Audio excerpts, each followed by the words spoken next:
জরৎকারু মুনি সর্বদাই কঠিন তপস্যায় ব্যস্ত থাকিতেন। বিবাহ বা সংসারের অন্য কোনো কাজ করার ইচ্ছা তাহার একেবারেই ছিল না। তপস্যা করিয়া আর তীর্থস্থান করিয়া তিনি পৃথিবীময় ঘুরিয়া বেড়াইতেন। ঘরবাড়ি তাহার কিছুই ছিল না। যেখানে রাত্রি হইত সেইখানে নিদ্রা যাইতেন। এমন লোককে ধরিয়া আনিয়া বিবাহ করাইয়া দেওয়া কি সহজ কাজ? এ কাজ হওয়ার কোনো উপায় ছিল না, যদি ইহার মধ্যে একটি আশ্চর্য ঘটনা না হইত।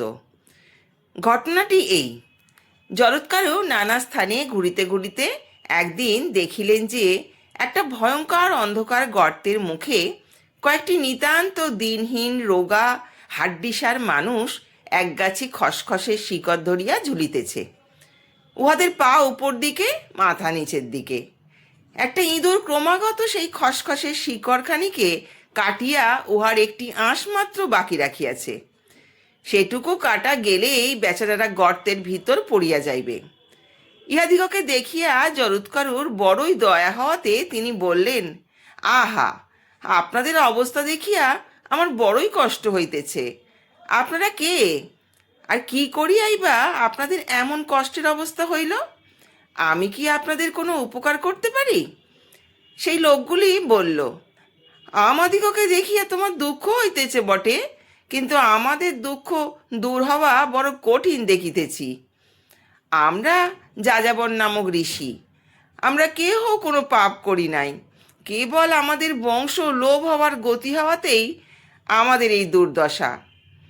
আমাদের বংশে এখনো একটি লোক আছে, উহার নাম জরৎকারু।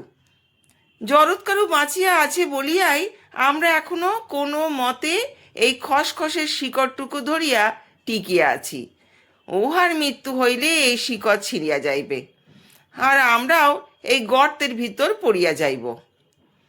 সেই মূর্খ কেবল তপস্যাই করিয়া বেড়ায়, কিন্তু উহার তপস্যার আমাদের কি ফল হইবে? তাহার চেয়ে সে যদি বিবাহ করিত আর তাহার পুত্র পৌত্র হইত, তবে আমরা এই বিপদ হইতে রক্ষা পাইতাম। বৎস, আমাদের দশা দেখিয়া তোমার দয়া হইয়াছে, তাই বলি, যদি সেই হতভাগার সঙ্গে তোমার দেখা হয়, তবে দয়া করিয়া আমাদের কথা তাহাকে বলিও। হায়, কি কষ্টের কথা! পূর্বপুরুষেরা এমন ভয়ানক কষ্টে পড়িয়াছেন, আর সেই কষ্টের কারণ জরৎকারু নিজেই। এ কথা ভাবিয়া তিনি যার পর নাই দুঃখের সহিত কাঁদিতে কাঁদিতে বললেন, হে মহর্ষিগণ, আপনারা আমারই পূর্বপুরুষ। আমি সেই দুরাত্মা হতভাগ্য জরৎকারু। আমার অপরাধের সীমা নাই, সেই জন্য আমাকে উচিত শাস্তি দিন, আর বলুন আমি কি করিব। ইহাতে পূর্বপুরুষেরা বলিলেন, তুমি বিবাহ করো। জরৎকারু বলিলেন, আচ্ছা, আমি বিবাহ করিব, কিন্তু ইহার মধ্যে দুটি কথা আছে। মেয়েটি আমার নামে নাম হওয়া চাই, আর বিবাহের পর স্ত্রীকে খাইতে দিতে পারিব না। ইহাতে যদি আমার বিবাহ জোটে তবেই বিবাহ করিব, নচেত নহে। এই বলিয়া জরৎকারু বিবাহের জন্য মেয়ে খুঁজিতে লাগিলেন। একেই বুড়ো, তাতে গরিব, স্ত্রীকে খাইতে পড়িতে দিতে পারিবে না। কুঁড়ে ঘরখানি পর্যন্ত নাই যে তাহাতে নিয়া তাহাকে রাখিবে। এমন বরকে মেয়ে দিতে বোধ হয় বাঘ ভাল্লুকেও রাজি হয় না, মানুষ তো দূরের কথা। মুনি দেশ বিদেশে খুঁজিয়া হয়রান হইলেন, কোথাও মেয়ে পাইলেন না। তখন পূর্বপুরুষদের কথা মনে করিয়া তাহার নিতান্ত কষ্ট হওয়াতে তিনি এক বনের ভিতর গিয়া চিৎকার করিয়া কাঁদিতে লাগিলেন। কাঁদিতে কাঁদিতে তিনি বলিলেন, এখানে যদি কেহ থাকো তবে শোনো, আমি যাযাবর বংশের তপস্বী, নাম জরৎকারু। পূর্বপুরুষদিগের আজ্ঞায় আমি বিবাহ করিতে চাহিতেছি, কিন্তু কিছুতেই কন্যা জুটিতেছে না। যদি তোমাদের কাহারও নিকট কন্যা থাকে, আর যদি তাহার নাম আমার নামের হয়, আর যদি আমায় টাকা দিতে না হয়, আর মেয়েকেও খাইতে পড়িতে দিতে না হয়, তবে নিয়ে আইসো, আমি তাহাকে বিবাহ করিব। এদিকে হইয়াছে কি, বাসুকীর লোকেরা সেই তখন হইতেই জরৎকারুকে খুঁজিতেছে, কিন্তু এতদিন কোথাও তাহার দেখা পায় নাই। জরৎকারু যখন সেই বনের ভিতরে ঢুকিয়া কাঁদিতেছিলেন, তখন বাসুকির ওই সব লোকের কয়েকজন সেখানে ছিল। তাহারা তাহার কথা শুনিয়াই বলিল, ওই রে, সেই মুনি, ওই শোন, সে বিবাহ করিতে চায়, শীঘ্র কর্তাকে খবর দিয়ে গিয়া চল। এই বলিয়া তাহারা বায়ু বেগে ছুটিয়া গিয়া বাসুকিকে এই সংবাদ দিল। বাসুকিও সেই সংবাদ পাওয়া মাত্রই তাহার ভগিনীকে অতি সুন্দর পোশাকে এবং বহু মূল্য অলঙ্কার পরাইয়া জরৎকারুর নিকট উপস্থিত করিলেন। তাহাকে দেখিয়া জরৎকারু বলিলেন, মহাশয়, ইহার নামটি কি? বাসুকি বলিলেন, ইহার নাম জরৎকারু। জরৎকারু বলিলেন, বেশ, কিন্তু আমি তো টাকা কড়ি দিতে পারবো না। বাসুকি বলিলেন, আপনাকে কিছুই দিতে হবে না, আমি এমনিতেই মেয়ে দিতেছি। জরৎকারু বলিলেন, বেশ বেশ, কিন্তু মেয়েকে খাইতে পড়িতে দিবে কে? আমার তো কিছুই নাই।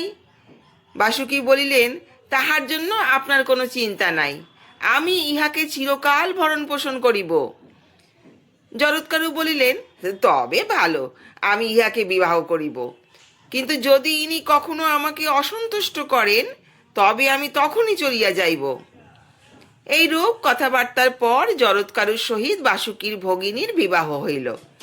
ইহাদের পুত্রই আস্তিক, যিনি সর্পগণকে জনমজয়ের যোগ্য হইতে রক্ষা করিয়াছিলেন। আস্তিকের জন্মের কয়েকদিন আগে জরৎকারু তার স্ত্রীর ওপর রাগ করিয়া চলিয়া গেলেন। বেচারির কোনো দোষ ছিল না, তিনি পরম যত্নে স্বামীর সেবা করিতেন। একদিন বিকেলবেলায় জরৎকারু মুনি নিদ্রা গেলে ক্রমে সূর্যাস্ত আসিয়া উপস্থিত হইল। সন্ধ্যাকালে উপাসনা করার সময় হইল, তথাপি মুনির ঘুম ভাঙিল না। ইহাতে তাহার স্ত্রী ভাবিলেন, এখন কি করি? ঘুম ভাঙাইলে হয়তো ইহার রাগ হইবে, আর সন্ধ্যা পূজা না করা হইলে ইহার পাপ হইবে। অনেক ভাবিয়া তিনি স্থির করিলেন, যাহাতে ইহার পাপ হয় এসব ঘটনা হইতে দেওয়া উচিত নহে, সুতরাং ইহাকে জাগানোই কর্তব্য। এই মনে করিয়া যেই তিনি মুনিকে আস্তে আস্তে জাগাইয়াছেন, অমনি মুনি রাগে কাঁপিতে কাঁপিতে বলিলেন, কি, আমাকে অপমান করিলে? এই আমি চললাম, আর এখানে কিছুতেই থাকিব না। ইহাতে বাসুকির ভগিনী নিতান্তই দুঃখিত হইয়া বিনয়ের সহিত বললেন, ভগবান, সূর্যাস্ত হইতেছিল, তাই সন্ধ্যা পূজার জন্য আপনাকে জাগাইয়াছিলাম, আপনাকে অপমান করিতে চাহি নাই। জরৎকারু বলিলেন, আমি ঘুমিয়া থাকিতে কি সূর্যাস্ত হইবার শক্তি আছে?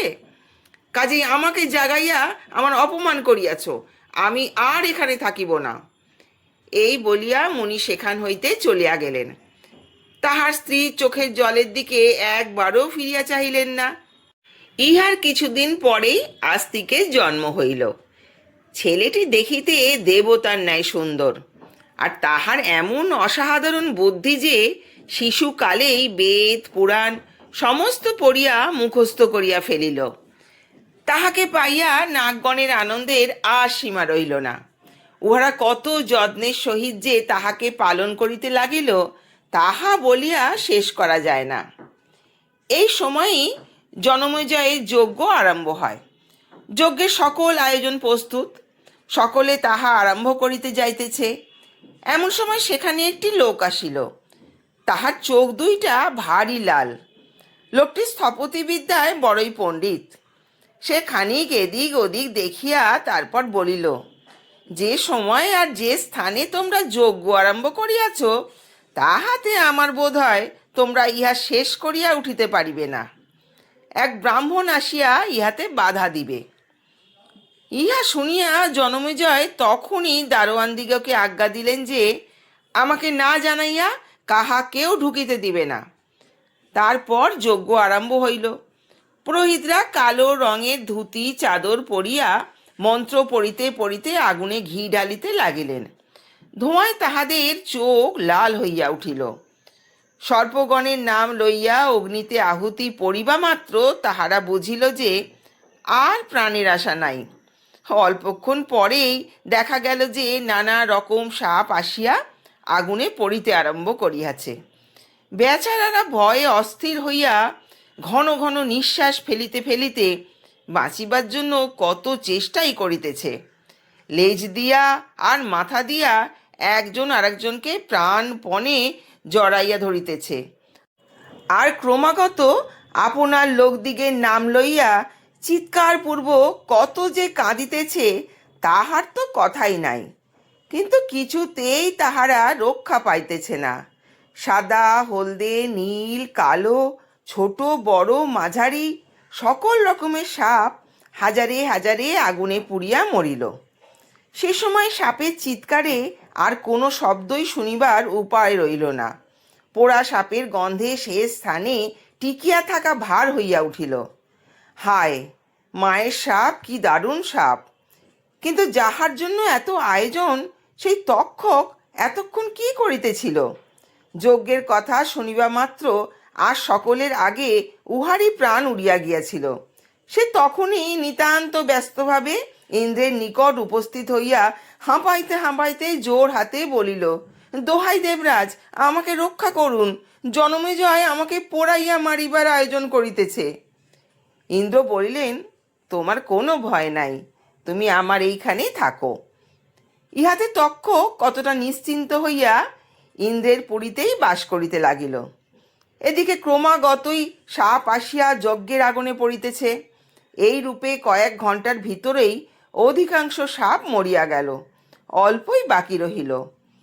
সাপের রাজা বাসুকী এ সকল ঘটনা দেখিয়া বারবার অজ্ঞান হইয়া যাইতে লাগিলেন। সাপেদের মধ্যে কেহ যে রক্ষা পাইবে এমন আশা তাহার রহিল না। তাহার কেবল ইহাই মনে হইতে লাগিল, এইবার বুঝি আমার ডাক পড়ে। এমন সময় তাহার আস্তিকের কথা মনে পড়িল। বাস্তবিক আস্তিক যদি সর্পগণকে রক্ষা করিবার জন্যই জন্মিয়া থাকেন, তবে আর তাহার বিলম্ব করিবার সময় ছিল না। এইবেলা গিয়া একটা কিছু না করিলে আর তাহার সে কার্য করিবার অবসরই থাকিত না। সুতরাং বাসুকী তাড়াতাড়ি তাহার ভগিনীকে ডাকিয়া বলিলেন, আর দেখিতেছ কি বোন, শীঘ্রই আস্তিককে ইহার উপায় করিতে বলো। এ কথায় বাসুকীর ভগিনী তখনই আস্তিকের নিকট গিয়া বলিলেন, বাছা, সর্বনাশ উপস্থিত। তুমি যে কার্যের জন্য জন্মিয়াছিলে শীঘ্র তাহা না করিলে আর উপায় দেখিতেছি না। ইহাতে আস্তিক একটু আশ্চর্য হইয়া বলিলেন, আমি কি কাজের জন্য জন্মিয়াছি মা, বলো, আমি এখনই তাহা করিতেছি। তখন আস্তিকের মাতা তাহাকে কদ্রু সাপের কথা আর জনমেজয়ের যজ্ঞের কথা আর তাহার দ্বারা যে সেই যজ্ঞ বারণ হইবে সেই কথা আগা গোড়া শুনাইলেন। তাহা শুনিয়া আস্তিক বাসুকীর নিকট গিয়া বলিলেন, মামা, আপনি আর দুঃখ করিবেন না, এই আমি চলিলাম, যেমন করিয়াই হোক সে যজ্ঞ আমি বারণ করিয়া আসিব, তাহাতে কোনো সন্দেহ নাই। এই বলিয়া আস্তিক জনমেজয়ের যজ্ঞের স্থানে আসিয়া উপস্থিত হইলেন। বড় বড় মুনি ঋষিতে সেই যজ্ঞস্থান পরিপূর্ণ ছিল, আর তাহার দরজায় যমদূতের মতো সিপাহী সকল ঢাল তরোয়াল হাতে পাহারা দিতেছিল। বালক আস্তিককে দেখিয়াই তাহারা ধমক দিয়া বলিল, জিও, কোথায় যাইতেছ? আস্তিক তাহাতে কিছুমাত্র ভয় না পাইয়া বলিলেন, তোমাদের জয়ই হোক দারোয়ানজি, যজ্ঞটা যেমন জমকালো তোমরা তাহার উপযুক্ত দারোয়ান। এমন সুন্দর যজ্ঞ কেউ দেখে নাই। তোমাদের দয়া হইলে আমি একটু তামাশা দেখিয়া আসি। প্রশংসা শুনিয়া দারোয়ানরা বড়ই খুশি হইল। তারপর আর তাহারা আস্তিককে ঢুকিতে দিতে আপত্তি করিল না। ভিতরে গিয়া আস্তিক জনমেজয়কে বলিতে লাগিলেন, হে মহারাজ, আপনি এমন সুন্দর যজ্ঞ করিতেছেন যে কি বলিব। মহারাজ, আমি প্রার্থনা করি আমার বন্ধুগণের মঙ্গল হোক। প্রাচীনকালের অতি প্রসিদ্ধ রাজা আর মুনি ঋষিগণ যে সকল মহামহা যজ্ঞ করিয়াছিলেন, আপনার এই যজ্ঞ তেমন হইয়াছে। মহারাজ, আমি প্রার্থনা করি আমার বন্ধুগণের মঙ্গল হোক। কত বড় বড় মুনিগণ আপনার যজ্ঞের কাজ করিতেছে, ইহারা যে কত বড় পণ্ডিত তাহা আমি বলি আর শেষ করিতে পারি না। আর আপনি যে কিরূপ ধার্মিক রাজা তাহা মনে করিলেই বড় সুখ হয়। নিজের প্রশংসা শুনিলে দেবতার মনও খুশি হয়, আর সেই প্রশংসা যদি আস্তিকের ন্যায় অপরূপ সুন্দর একটি বালকের সুমিষ্ঠ কথায় হয়, তবে তার উপরে সন্তুষ্ট না হইয়া কেহ থাকিতে পারে না। সুতরাং জনমেজয় বলিলেন, হে মণিগণ, আপনাদের কি অনুমতি হয়? আমার তো ইচ্ছা হইতেছে যে এই সুন্দর বালকটি যাহা চায় তাহা তাহাকে দিয়া দেই। তখন রাজা আস্তিককে বর দিতে গেলে প্রধান মুনি একটু বিরক্ত হইয়া বলিলেন, মহারাজ, তক্ষক কিন্তু এখনো আসিল না। তাহাতে জনমেজয় বলিলেন, আপনারা তক্ষককে শীঘ্র উপস্থিত করিবার চেষ্টা করুন। তখন সেই লাল চোকালা লোকটি, যে বলিয়াছিল যে এক ব্রাহ্মণ যজ্ঞে বাধা দিবে, বলিল, মহারাজ, তক্ষক ইন্দ্রের নিকট আশ্রয় লইয়াছে, তাই তাহাকে সহজে আনা যাইতেছে না। মুনিরাও বলিলেন, হ্যাঁ, ঠিক কথা। ইহাতে প্রধান মুনি ইন্দ্রের পূজা আরম্ভ করিলেন। তখন আর ইন্দ্র চুপ করিয়া স্বর্গে থাকিবেন কি রূপে? তাহাকে পূজার স্থানে যাত্রা করিতেই হইল। তক্ষক দেখিল মহাবিপদ, ইন্দ্রকে ছাড়িয়া যাইতেও ভরসা হয় না, তাহার সঙ্গে যাইতেও সাহস হয় না। অনেক ভাবিয়া চিন্তিয়া সে ইন্দ্রের চাদরের ভিতর লুকাইয়া রইল। এদিকে রাজা জনমেজয় দেখিলেন যে ইন্দ্রের আশ্রয় পাইয়া তক্ষক তাহাকে ফাঁকি দিতেছে। সুতরাং তিনি ক্রোধ ভরে মণিদিগকে বললেন, যদি ইন্দ্র তক্ষককে লুকাইয়া রাখেন, তবে তাহার শুদ্ধই দুষ্টকে পোড়াইয়া মারুন। রাজার কথায় মুনিগণ তক্ষকের নাম লইয়া অগ্নিতে আহুতি দিবা মাত্র ইন্দ্রকে শুদ্ধই সে কাঁপিতে কাঁপিতে আকাশের ভিতর দিয়া আসিয়া দেখা দিল। তখন ইন্দ্র প্রাণের ভয় তক্ষককে ছাড়িয়া ব্যস্তভাবে প্রস্থান করিলে তখন ঘুরিতে ঘুরিতে ক্রমে যজ্ঞের আগুনের কাছে আসিতে লাগিল। তাহাতে ব্রাহ্মণেরা বলিলেন, মহারাজ, আর চিন্তা নেই, ওই দেখুন, তক্ষক চেঁচাইতে চেঁচাইতে এদিকে আসিতেছে, এখন বালকটিকে বর দিতে পারেন। তাহা শুনিয়া রাজা বলিলেন, হে ব্রাহ্মণ কুমার, এখন তুমি যাহা চাও তাহাই দিব, বলো তোমার কি বর চাই? আস্তিক বলিলেন, আমি এই বর চাহি যে আপনার যজ্ঞ থামিয়া যাওক, আর যেন উহার আগুনে পুড়িয়া সাপেদের মৃত্যু না হয়। এই কথা শুনিয়াই তো রাজা চমকিয়া উঠিলেন। তাহাকে যদি হঠাৎ তক্ষকে কামড়াইত, তবুও বোধহয় তিনি এত চমকিয়া উঠিতেন না। তিনি নিতান্ত ব্যস্ত হইয়া বলিলেন, সেও কি হয় ঠাকুর, আপনি আর কিছু প্রার্থনা করুন, টাকা কড়ি যত আপনার ইচ্ছা হয় আমি আপনাকে দিতেছি, কিন্তু যজ্ঞ থামাইতে পারিব না। আস্তিক বলিলেন, আমি যাহা চাই তাহা যদি না পাইলাম, তবে টাকা কড়ি দিয়া কি করিব? আমি আমার মাতুলদিগকে বাঁচাইতে আসিয়াছি, টাকার জন্য আসি নাই। তখন মুনিগণ বলিলেন, মহারাজ, যখন দিবেন বলিয়াছেন, তখন এই বালক যাহা চাহিতেছেন তাহা উহাকে দিতেই হইতেছে। এদিকে তক্ষক আগুনের কাছে আসিয়া উপস্থিত হইয়াছে, আর এক মুহূর্ত পরে পুড়িয়া মারা যাইবে। ইয়া দেখিয়া আস্তিক চিৎকারপূর্বক তাহাকে বলিলেন, তিষ্ঠ তিষ্ঠ তিষ্ঠ। তাহাতেই তক্ষক আর আগুনে না পড়িয়া কিছুকালের জন্য থামিয়া রইল। এই সময় ব্রাহ্মণদিগের কথায় জনমেজয়ের আস্তিককে বর দিতে সম্মত হইয়া বলিলেন, আচ্ছা, তবে যজ্ঞ থামুক, সর্পগণের ভয় দূর হোক। এই কথায় তখনই যজ্ঞ থামিয়া গেল। তক্ষককেও আর পুড়িয়া মরিতে হইল না। যাহারা যজ্ঞ দেখিতে আসিয়াছিল তাহারা ইহাতে সন্তুষ্ট হইয়া জয় জয় শব্দে কোলাহল করিতে লাগিল। এই রূপে আস্তিক তাহার মাতুলদিগকে রক্ষা করিয়াছিলেন। আস্তিকের এই কার্যে সাপেরা প্রাণে বাঁচিয়া গেল।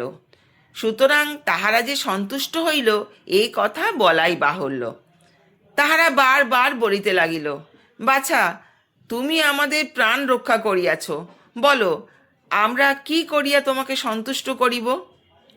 আস্তিক বলিলেন, আপনারা যদি আমার উপরে সন্তুষ্ট হইয়া থাকেন, তবে আমার নাম যে লইবে আপনারা আর তাহাকে হিংসা করিবেন না।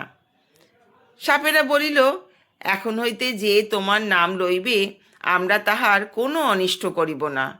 এই কথা যে অমান্য করিবে তাহার মাথা শিমুলের কলার মতো ফাটিয়া যাইবে।